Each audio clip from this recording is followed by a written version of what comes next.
Welcome everybody to the second week of the Torah in Jewish, Christian, and Islamic interpretation with Dr. Chanan Gafni. And with that, I think we can begin. Thank you so much.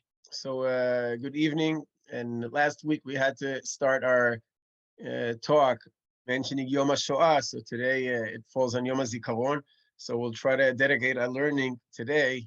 Last week we did it for the people who passed away in the Shoah, and today we're going to do it for those Israeli fallen soldiers and victims of terrorism. So we will learn Le'ilui Nishmatam. Okay, so I want to start with a brief review for the sake of those who haven't been here in the opening session. So we'll do a brief review and then we'll proceed. So the theme of this mini-series, as I mentioned last week, is about the different modes of interpretation that became the prevailing types of interpretation in the Jewish, Christian, and Islamic world in antiquity into the medieval period.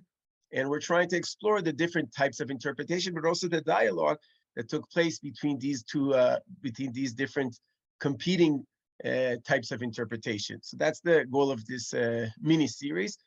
And so here you see the basic outline of the series. What we did last week we started by introducing the differences between traditional and critical ways of viewing the Bible. That was our opening stage for this class. And we started by talking about trying to distinguish between these two ways of looking at the text. For critical scholars, we started, very often people who belong to the academic world view the Bible and as part of the Bible, the Torah, as a human composition. And therefore, when they try to understand this text, they usually tend to contextualize this document, try to see it within the historical time frame or the place, to contextualize the text, and thus understand what the text is saying within its according to its original meaning back then in the past.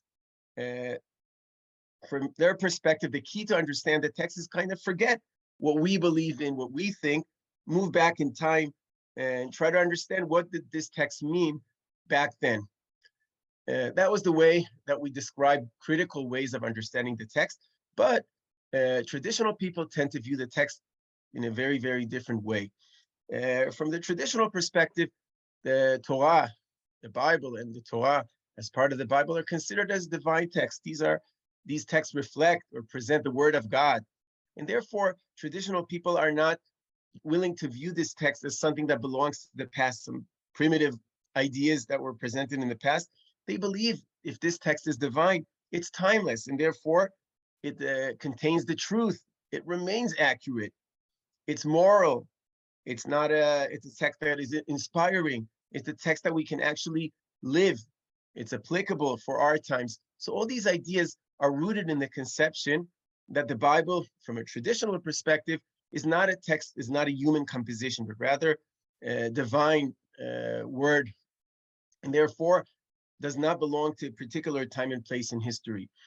This different approach to the text has a very important impact on the way that traditional people tend to interpret the Bible.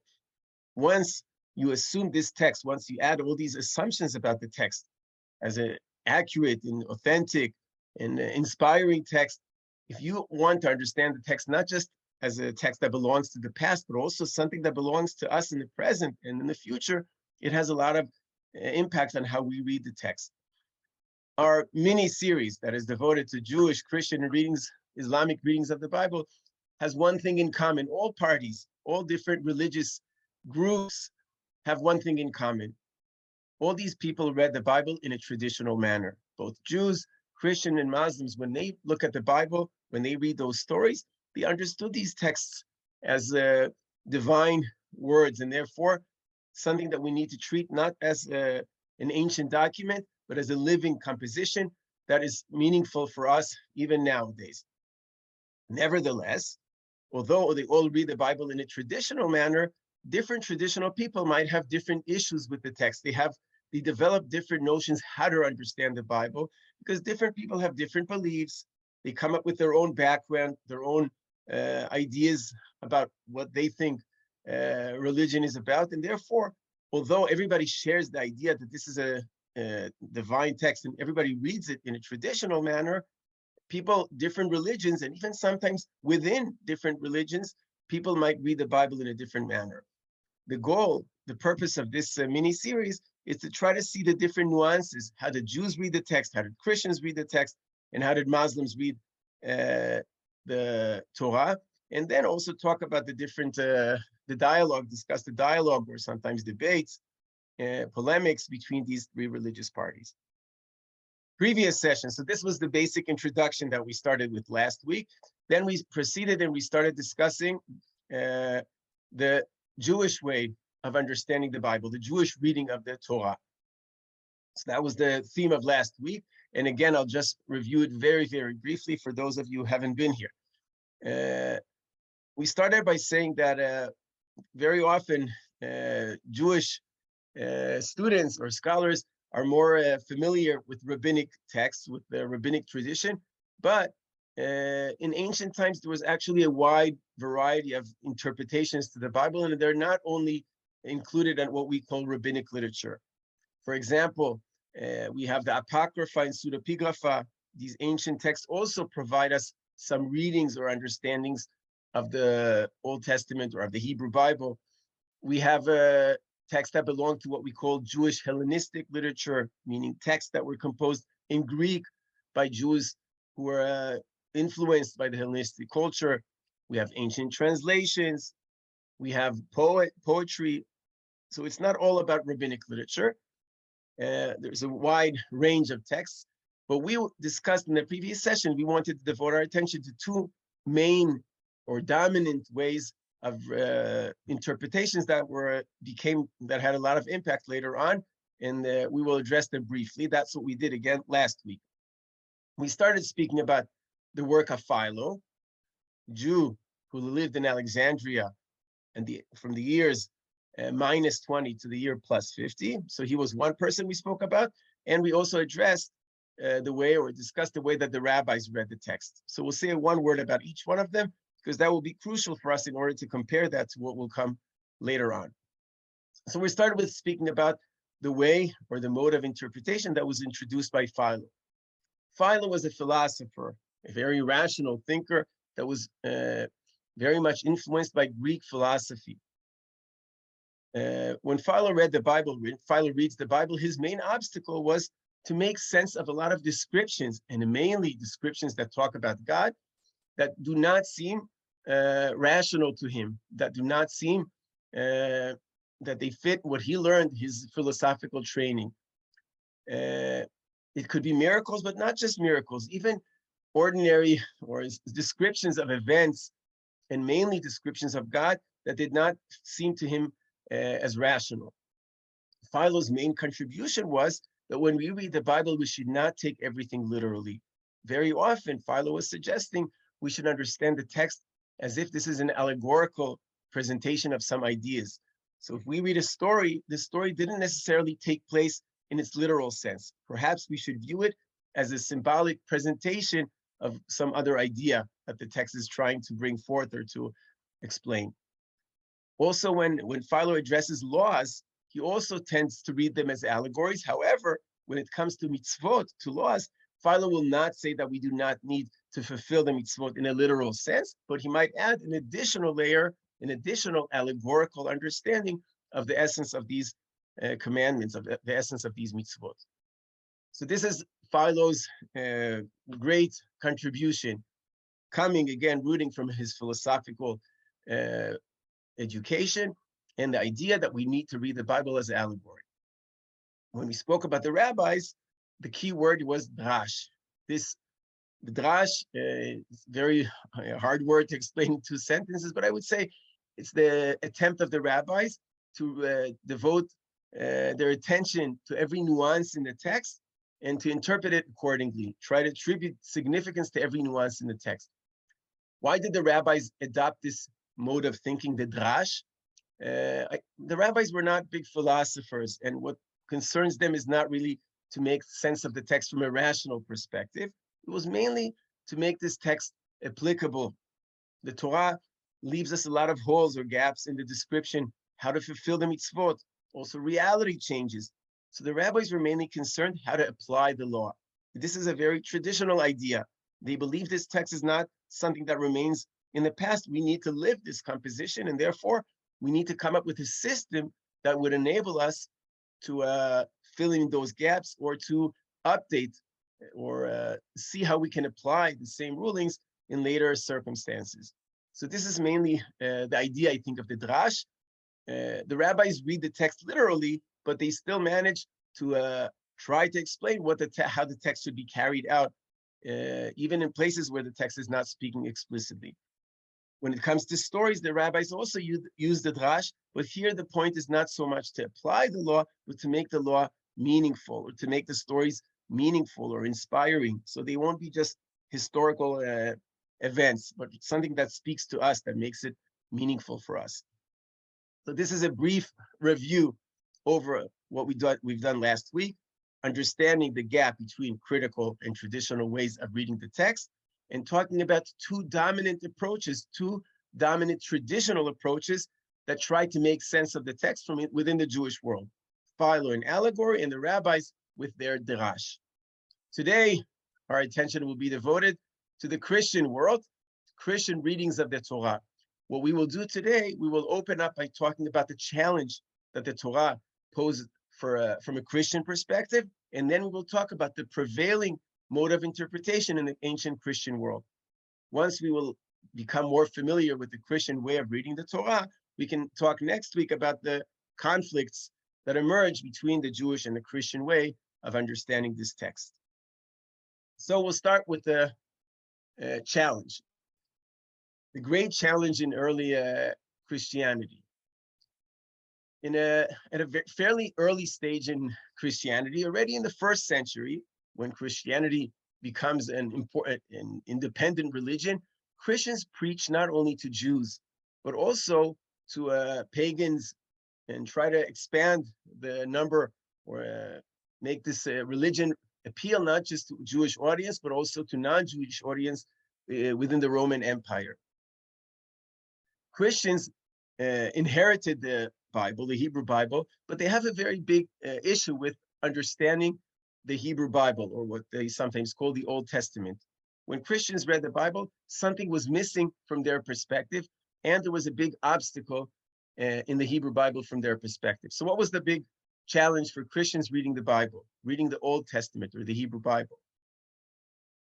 So I think we can talk about two main issues, two big challenges. The first one involves the laws. If you want to try to preach and try to get new people to join your new religion, the first thing that they would encounter is the massive number of laws in the Hebrew Bible. Christians initially inherited the Hebrew Bible as part of their tradition. And if they want to preach, and if they want to convince and convert pagans to accept this Torah, they have to address the legal component of the Torah. And as you all know, there are many, many, many laws in the Torah. And the first step that somebody who would want to join this new religion would be to circumcise. It's not really something very appealing, or it's not something that is very easy to convince foreigners, somebody who's not part of this religion, to accept. So that was one big obstacle from Christian perspective, reading the Torah. The other element was lack of references to Jesus or Christianity in general in the Hebrew Bible. Christians expected that if the Christian message about Jesus, about Christianity is actually true, it should have been alluded to or found some hints or some references already in the Hebrew Bible, already in the Torah and later books of the Hebrew Bible. And as you all know, when we read the Torah and when we read the prophets or the writings, we don't find Jesus there. We don't find anything about Christianity in those texts. So we can talk about two main obstacles. One thing that was too much in the Torah, that is too many laws on the one hand, that was what was found in the text that was troubling. And number two, what was missing in the text, and that is references, the theological component, references to Jesus or references to Christianity as a whole. This was a big issue for Christians, how to deal with the Hebrew Bible, how to deal with this tradition, with this ancient tradition. So what did Christians How did Christians deal with this this dilemma, with this problem, with this great challenge? So there are two possible solutions that we find in the ancient Christian world. One option was to argue or to claim that the Hebrew Bible lost its importance or lost its value, and it was actually replaced by the New Testament. So initially, some Christians might argue, initially, God gave the Torah to Moses. The Hebrew Bible was the original tradition, but as soon as the Jews sin and they don't accept the new message of Jesus and they don't accept Christianity, from now on, the Torah loses its importance, loses its value, and it's being replaced by a new composition, by the New Testament. That was one path or one option that Christians could have adopted. This path or this solution is not relevant for us because that would mean abandoning the Hebrew Bible altogether. Some Christians actually took that path, but they're not going to be the main concern of our mini-series. What we're mainly interested is in a new idea that emerges in Christianity, essentially introduce a new mode of interpretation for the Hebrew Bible, come up with a new creative way of reading the Hebrew Bible that will try to, that will use or help us to overcome those two obstacles, the legal aspect and the theological problem. And this is indeed what many, many Christians do. And this is the concern, this is the theme we will talk about today. How did Christians manage to read the Hebrew Bible and find or overcome the legal aspect of the Bible, and also to find references to Christianity and particularly to Jesus in the Hebrew Bible? So what was the new mode of interpretation that Christians come up? Well, it has many, many names, and we will not talk about the nuances or the small differences between them. We'll just introduce ourselves to some of the titles that we're giving to this type of interpretation. Some people refer to it as typology, prefiguration, not just figuration, prefiguration, or allegory. These are different names, and we can talk about the different nuances, but generally speaking, what Christians did was argue that the Bible should not be taken literally. We should not understand the Bible according to its literal meaning, but rather view it as a symbolic text. We should try to read the text in a symbolic manner, using the idea, the conception of allegory. And if we use that, we can overcome those two obstacles. How does that work? So let's start with the legal component, and then we'll focus on the stories.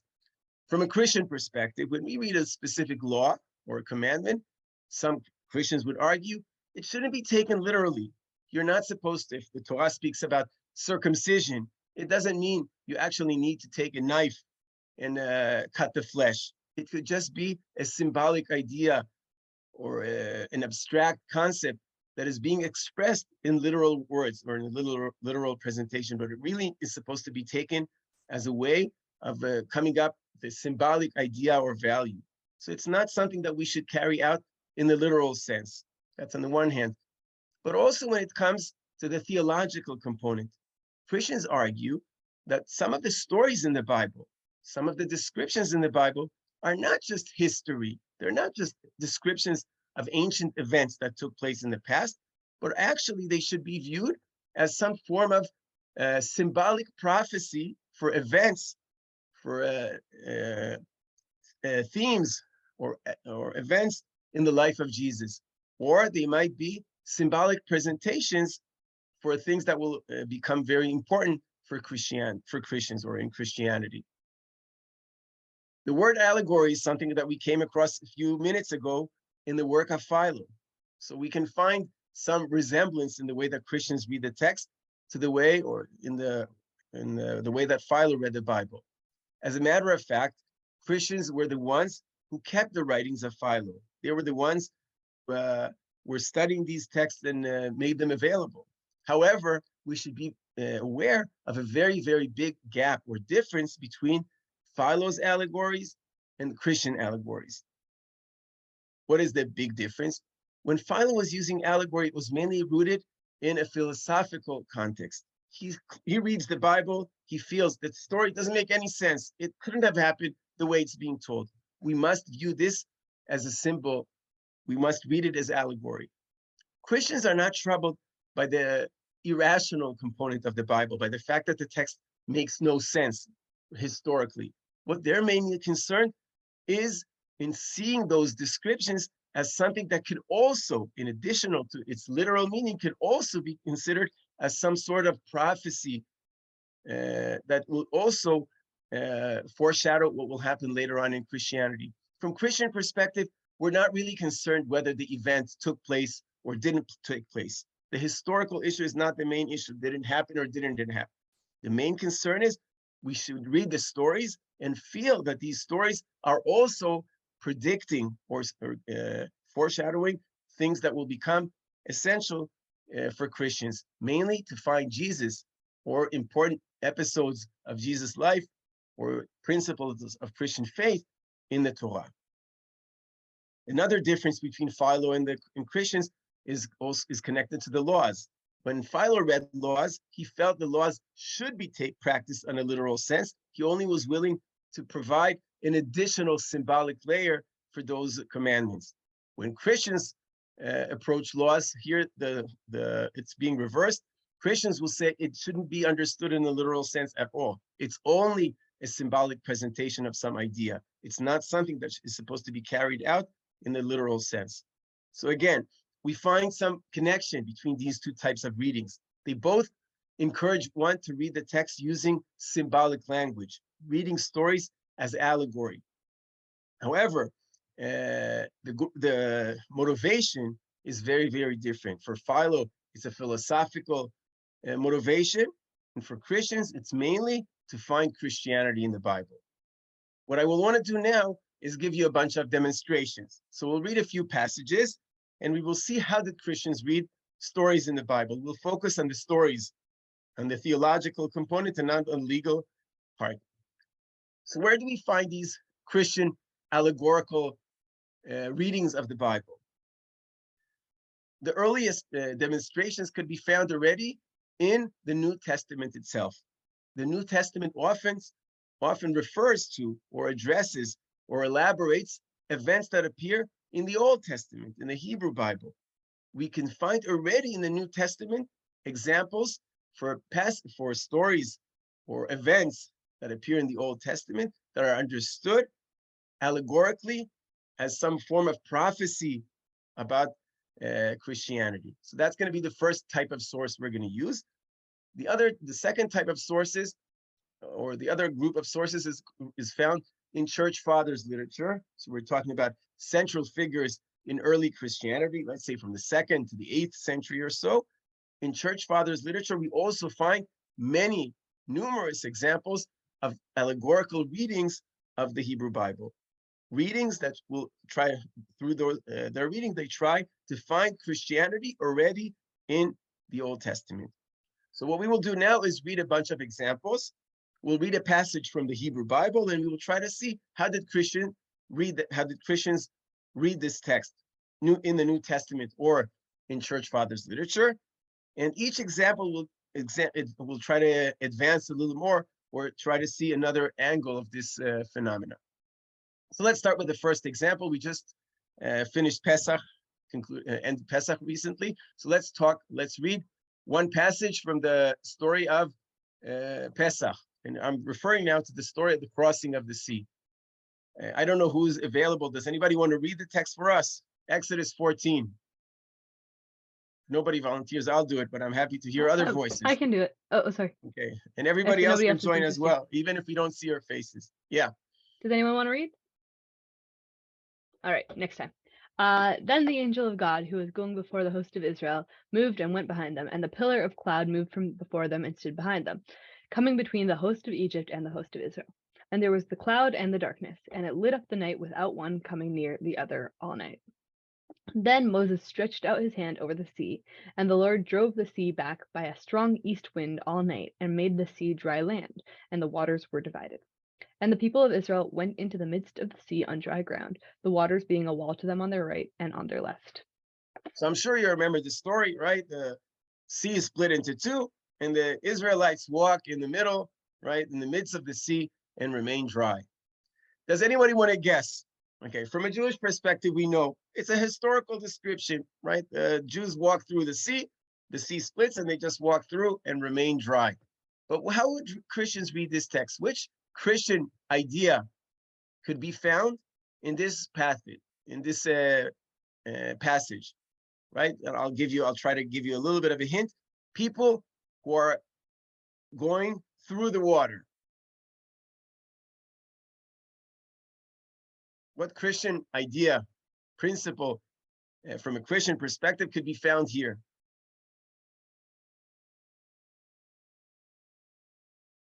You can write or say. If not, I'll give the answers soon. But if anybody wants to guess, your guesses are always more valuable than me giving the answers immediately. What idea, what Christian idea, what Christian principle could be found from Christian perspective in this story? The Israelites are crossing through the sea, going through the water.